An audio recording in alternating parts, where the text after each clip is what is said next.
Okay. Okay. All right. I'm distracted now. So, a lot of comedians that you're seeing today came from Alabama and Georgia. A part of what they're a part of is something called cruise control comedy. It's their Lunchbox comedy. So we joined forces. We touched tips. No? Don't say that? Okay, I'm sorry. I don't know. I'm learning new lingo. I'm hanging out with young kids. Right, guys? Woo! All right. Okay, Hayden, calm down. We can't hang out. That's a little weird. But the head honcho of Cruise Control Comedy is coming up next. Make some noise for the very funny, very talented Jasper Cruz, ladies and gentlemen.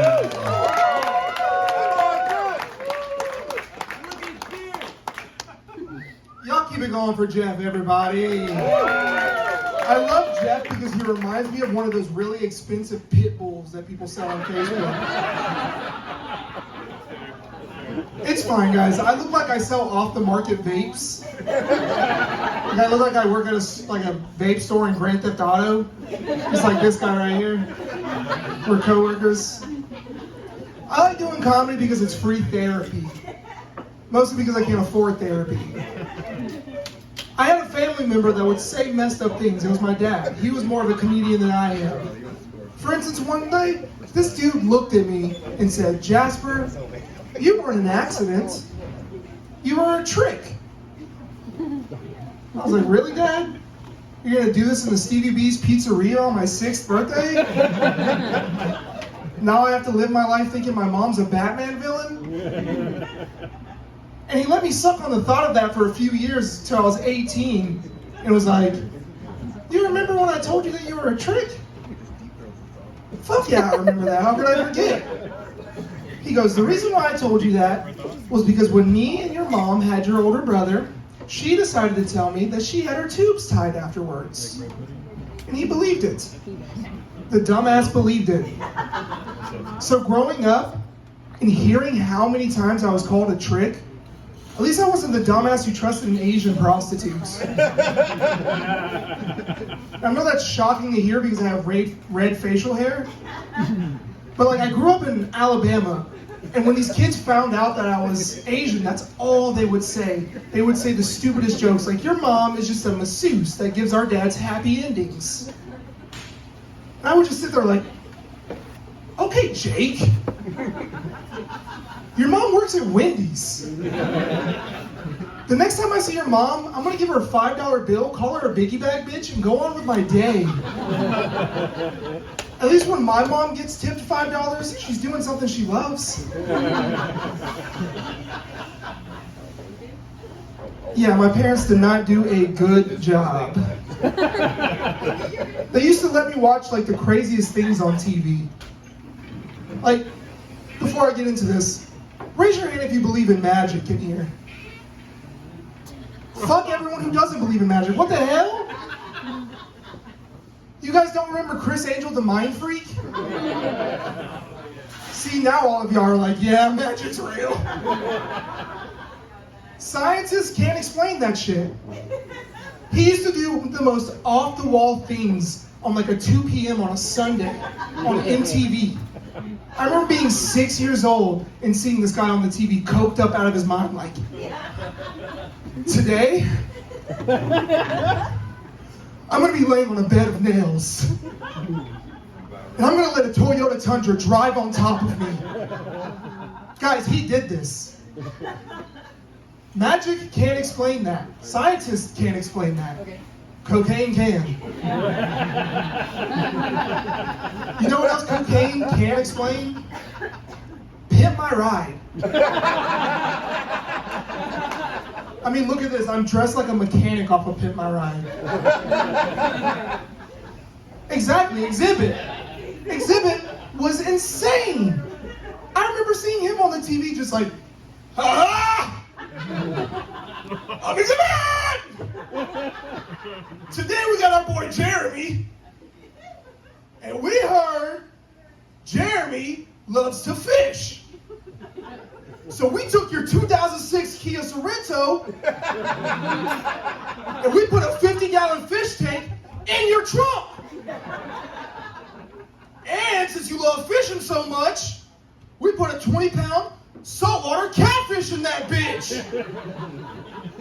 And Jeremy's just sitting there looking at his car like,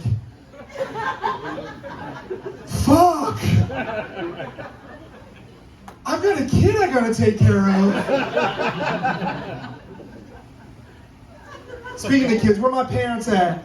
Yeah. Hell yeah. Dude, I surprisingly have a kid. I have a 6-year-old little girl. She is the light of my... Don't all too quick, she's evil. I'm getting to it. She is going through this phase where she's scared of the dumbest things. Like the other day she went to Chuck E. Cheese. I don't know about you guys, but I'm a cheesehead. I love Chuck E. Cheese. So I was a little upset. So I was asking her about it while I was driving after I picked her up from the birthday party. And I was like, did you have fun at Chuck E. Cheese? And she was like, yeah. And she sounded like she was a little concerned. And I was like, is everything okay? Like, did you see Chucky? Did you get to take a picture with him? And she was like, yeah. But it just felt like someone was wearing Chucky's skin the whole time. I'm sitting there driving, and I'm like, who the fuck is in my car right now? I gotta get a new kid. But she's also, right now, she's scared of flushing the toilets. Because my young crowd might know this. Do you know what skibbity toilet is? It is really bad. It's, for the people who don't know, it's a meme of a grown man's head that pops out of the toilet and goes, skibbity bop, bop, bop, boop, and then goes back down. That's such a dumb thing to be scared of because fucking close the toilet. So I was like, what else is going on in the bathroom? And she goes, guys, she dead ass looks me in the eyes and goes, I'm scared of the mirrors. What's in the mirrors that's like so scary? She goes, I'm scared of what I see in them. Shit, you just like your daddy. And Michael Jackson, he made a whole song about it. But like the parents in here know that kids can be ungrateful sometimes. Very ungrateful. Like, I don't play a lot of Fortnite, but I play it for my kid. There's this thing called a battle pass on it to where you can get skins for paying like $10 a month. So I got my daughter the battle pass, but she's too dumb to really know what to do for it. And so one night I stayed up till like 4 a.m. grinding to get her new Fortnite skins. And I was so excited the next day to show her. I was like, I got you 5 skins. I stayed up till 4 a.m. And the first thing she says to me is, well, Ariana Grande's in the shop. Like, I give a shit. I instantly wanted to give my daughter that, like, natural melatonin. Like, straight Mike Tyson her to sleep at that point. You can't be ungrateful when you're a kid. You can't be ungrateful at all. It creates a weird thing in your life. Like, I remember one time I was in the store with my grandma, and I ran up to her with a Hot Wheel that was on sale for 99 cents. And I was like, please, Grandma, can you please get this for me? She was like, Jasper, you're 28, buy it your fucking self.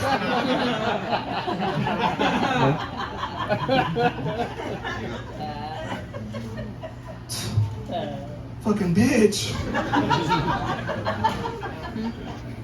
It was a Viper, I wanted it so bad. But now, I've been trying a lot of new things. Like, I tried shepherd's pie for the first time. It was good shit. All I knew about it was that shit that Sweeney Todd was doing. Like cutting people up and making them into shepherd's pie. And while we're on the topic of that, when the first time I ever watched Sweeney Todd, the Johnny Depp adaptation, I didn't know it was a musical. I had no idea. I just wanted to see Edward Scissorhands do a little dance or something. And I thought it was so bad that when my grandma asked me, like, afterwards, what'd you think of Sweeney Todd? And I was like, honestly, there was way too much music in it. She goes, well, it was a musical. I was like, well, 10 out of 10 movie then. 10 out of 10 movie. You guys ever smoke weed with your mom? Good. Good. It's not a good idea. Whenever I turned 18, I was like really into my pothead era. It's what I look like right now that I'm stuck in.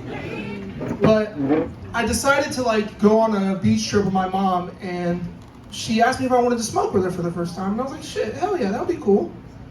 We'll watch a movie, we'll just chill on the couch. And I let my mom decide what movie to watch. And at the time, 50 Shades of Grey was at the top. And look at me, guys, I can't read. So I'm not reading the book. And so at 18 years old, I had to sit there and hear my mom take a big hit, like, and say, oh, I love that shit. I love that shit. We got any couples in here? Yeah, we got a lot of couples. God damn. You guys are laughing a lot. I like you guys. How long have y'all been together? 9 years? You tired of her yet? That's the answer. He said always. What about you guys? How long have y'all been together? Okay, something's messed up. She was about to say we just, and he went 14? What? He's got you fucked up? Well, what are you doing?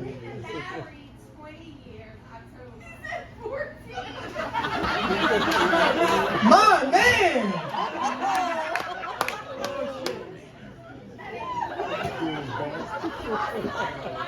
Ain't no other kid? 3!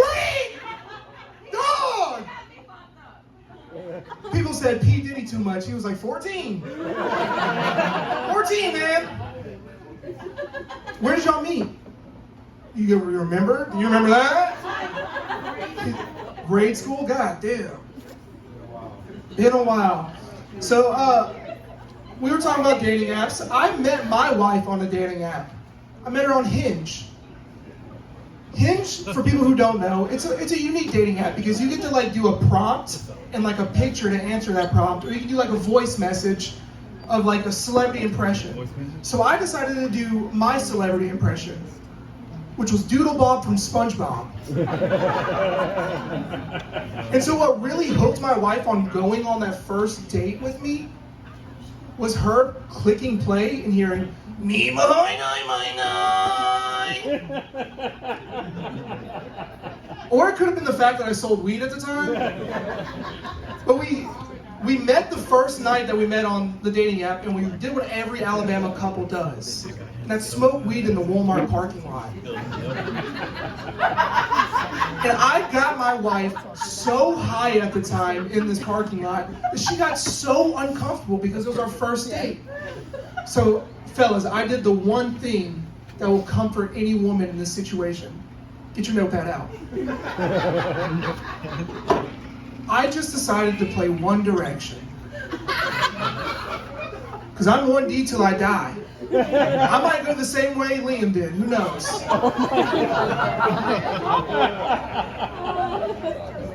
But it made her feel safe because at that point, my wife was like, oh, this guy's just gay. Anyways, that's been my time. Y'all give everybody else a host, Jeff Vance. Y'all are